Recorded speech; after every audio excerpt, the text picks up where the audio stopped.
And greetings, my dear friends. So, fantasy continues. EM Cologne playing is available. 4 days to go. So, I believe it's time to do the prediction for the playing stage. And well, not much to say from the beginning because Mouse will be facing the Mongols. Best of one. Always a 50-50 game. However, if we just quickly check the match page, then what we're gonna see, Mongols with a new player. What expectations do we have for these guys?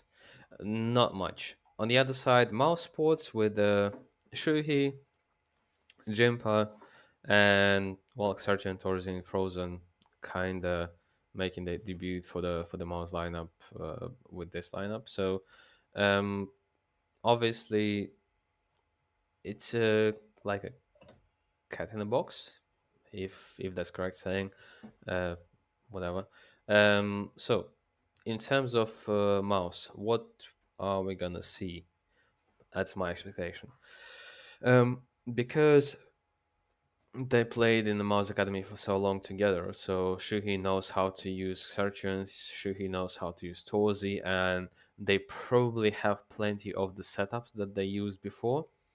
I believe that most likely gonna be approaching this game at least in a creative way, where they're gonna try use some of those aspects, and most likely we're gonna see Mirage. And if we're gonna see Mirage, then Sergeant is obviously the guy that's will be going and facing the aggression, and Torzi will be kind of his supportive player. Um, in terms of Frozen, well, it's quite obvious that Frozen will be playing the star roles. On the other side, Sergian is that kind of a player that doesn't mind to take all the crappy positions, and he's playing for the win. He doesn't mind to do whatever is needed for the team. Um, Jimpa, that's a big question mark at the moment because yeah, he was playing the star role in academy, but with Frozen, with Sergian, I don't think it's going to be available to him. So what we're going to see from him is a big question mark. So if you really want to pick mouse players, then obviously going for Frozen for 220k 25 is a good price. Searching for 205 is also a good price. Jimp of 211 is overpriced. However, it's a gamble. And Torzi 194 uh, might be worth it. Like in best of one, I'm not so sure. I believe in best of one, it's probably going to be between Frozen and Searching. However, in best of three, if they're actually going to use some of the setups that Mouse had in the academy, then probably Torzi might be a good pickup. Um, anyway, the first game, obviously, Mouse Sports is a winner over here for me. Into the Breach versus NIP. Um, I have no expectations for Into the Breach, even though Bemus and Neofrag are kind of an upgrade from Volt and Cypher. But still, mm, Bemus, we haven't seen him for so long. Neofrag wasn't really performing in OG. Um, I don't expect anything from Into the Breach. Maybe they're gonna bring a fight in like a second game against Mongols, maybe. But over here, I have no expectations, and obviously, I expect ninjas to just just destroy them. And again, uh, in terms of pricing, mm, config 207 is already a bit too much. Hampus 186 after being worth 150. HLTV is doing something wrong over here. However, yeah, they'll be playing not so strong opponents. So yeah. Brolin 204. I don't think that Brolin is worth even 195k, to be honest, at this stage. Hat trick 214 is a decent price for an Opa that's kind of playing the main role in a team right now, and he is that type of a guy that's kind of carrying the team. Might be worth it. And in a clash, Mouse versus NIP, um, for some reason I still have more faith in Mouse rather than NIP. I don't know what it is, but I see more promise in Mouse lineup. Um, so for me, Mouse Sports will be the first team to qualify for the upper final. Now, Fnatic against Complexity.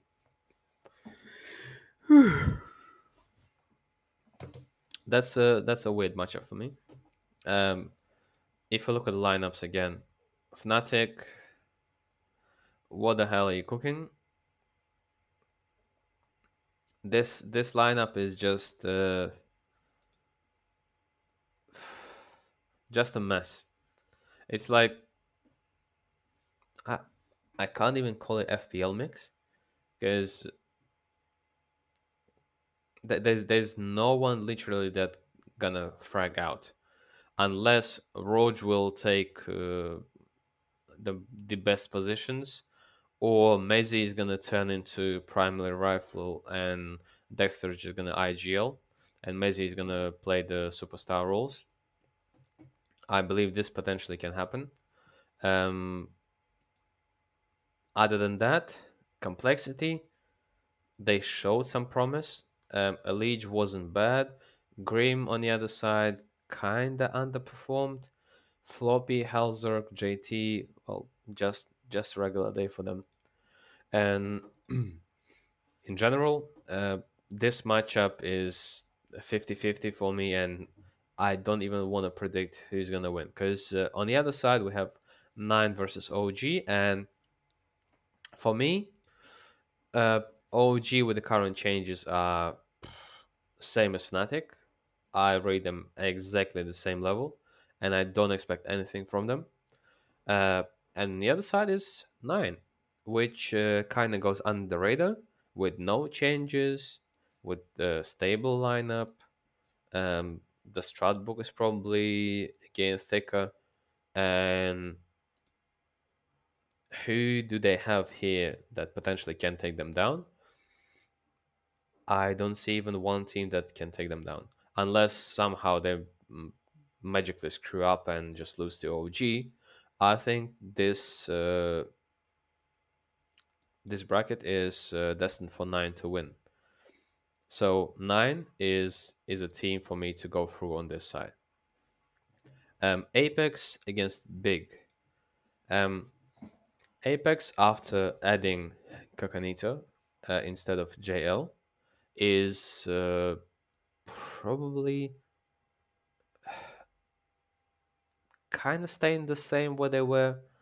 Um, However, Kakanito is a good addition, and the only thing is that we have no idea what kind of uh, practice they had prior to this event. And if they actually had some decent practice, then I believe that Big might be in a problem zone, right? Because JKM, no Kakanito, like they all quite decent players, and Big once again they'll be playing in the playing stage, and then they will be facing the loser of the Astralis Liquid if they lose, and this is kind of all over the place, right? Uh, Potentially we're not gonna see Big in a Cologne for the second year in a row. So, and I'm not gonna be surprised. Um, just looking at this bracket, anything can happen over here. And if I'm you, I'm not picking any of these four teams because it's not worth it. It's like playing bingo with not knowing your numbers, right? So for me, this stage is completely irrelevant. These four teams, in terms of fantasy picks, um, and let's go down. So Monte versus Imperial. Um, this is interesting one because Monte theoretically is a better team than Imperial. However, if we look at the experience side, every single Imperial player is very experienced. Henny, Yota, Vinny, Bowles, Phelps, they all know what they're doing. On the other side, Voro, Demq, SDY, Bro, that's potentially will be replacing Boros, and I think that having B and zero in a nickname is was the criteria for Monte to look for a replacement, but I don't think he's going to be that good, even slightly. So 107 overall rating, playing on tier 2, 5, 3 is just not good enough for Boris replacement. So theoretically, Monte are favorites. However, I think that in this game, Imperial probably gonna take this down. And Greyhound against Furia. Well, debut of the new Furia lineup with the Fallen Eye GLing Art probably playing hard entry. When I'm not really sure that Art should be playing hard entry because I believe on T side, this gonna be some sort of a plan.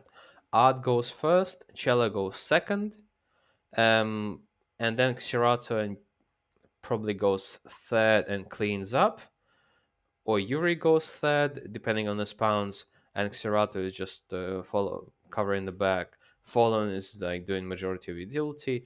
That's kind of T side attack for them, right? On the CT side, the position's gonna be quite interesting to look for. Uh, who's gonna play what setup's gonna use. Um, I'm kind of excited to see Furia against decent teams, and well, obviously the winning matchup will be Furia against Imperial, and well, in best of three, I don't think that Imperial has any chance to win against this Furia. So this Furia lineup is for me probably something similar to C9 lineup just for the Brazil, right? The only question mark is Art. Um, and theoretically, Art could be replaced by someone else. Maybe even Vinny returning to Furia would be a great option because Cello is very aggressive. Cello is playing entry like for a long, long time. Uh, so yeah, so for me, Furia is the team that's going to be winning over here. So I have three teams that I believe going to go through and going to win the quartets. So Mouse, Nine, and Furia. And once again, I'll repeat: Apex, Big, Astralis, Liquid. This is too big of a gamble, and I don't really think that it's worth it. Because if we look at the prices of players, then 220, 215 for Yek and the 211 over here, when they kind of facing the toughest opposition in terms of Astralis, Star might be worth it if you really want to gamble on Astralis. Then Star is a go-to pick. Pair him up with the maybe device and get some cheap player to fit in. Might be worth it. However, um, now let's talk about what players can I pick. So, as I mentioned, I believe that Mao's gonna use probably a lot of setups from Mao's Academy. Uh, so for me, picking Sershan is probably the correct option over here. Uh, Torzi as a supportive Opa, and he costs less than Shuhi with the potential of having a better rating. Well, obviously it's a go-to pick. Next, um, I kind of have to go for Xerato because who else is gonna carry? Like I understand that Cello has a great perspective over here, and he has good potential on CT side, but I don't think that Xerath gonna give him like the best positions. Yuri on the other side is also a decent pickup, and if we look at the stats over here, 10,000, and the ratings are pretty similar, with the only difference on T side rating. And well, CT point 6 kind of is okay, but still, like, uh, it's gonna be two games mostly, right? And in these two games, anything can happen. You can even balance it up if you don't want to pick Xerato, and you think that Yuri is a better option. You can pair him up with Cello, and this can be your lineup, and you're still gonna have 188k left, right? And you can fit in another player, whoever you want, right? So for me, it's gonna be this way, right? I will be picking Xerato and I will be picking Art. So, and I still have 193k left. And obviously, there's only one team left that I mentioned that I believe they're gonna go through, and it's 9, and Kayla is only 191,000. Only. Look once again at the opposition that 9 will be facing, and please tell me that he's not he's not worth it. Goofy 201 is for me slightly overpriced.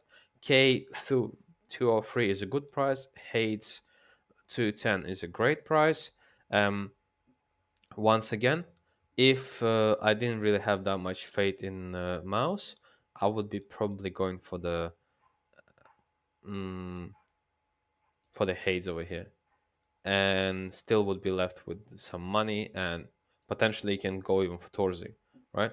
So potentially you can have a double Opa, and this is your lineup. Actually, you know what? I kind of like this more.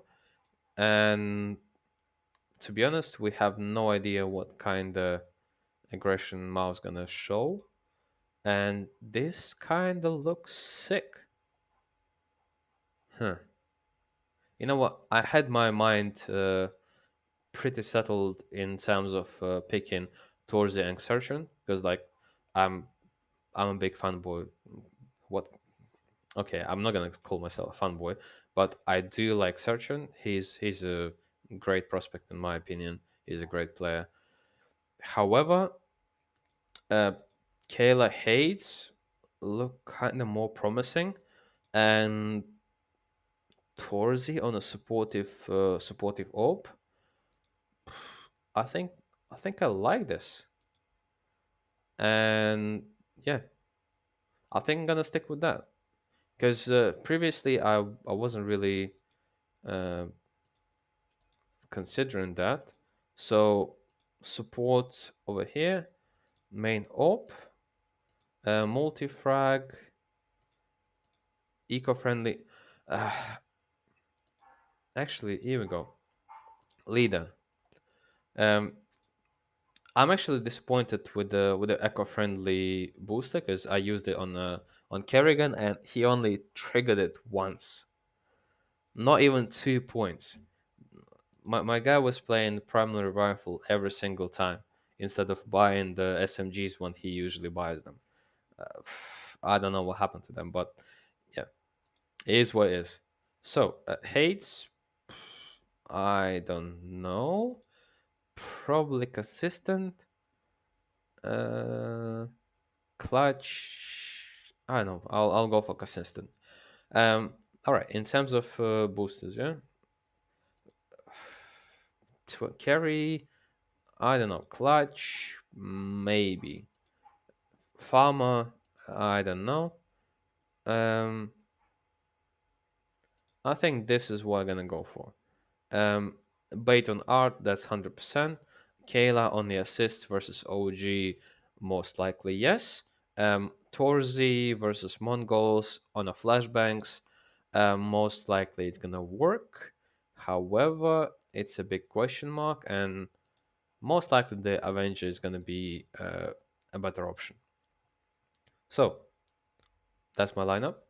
That's what I think, and good luck and have fun. And please subscribe if you're not. See you later.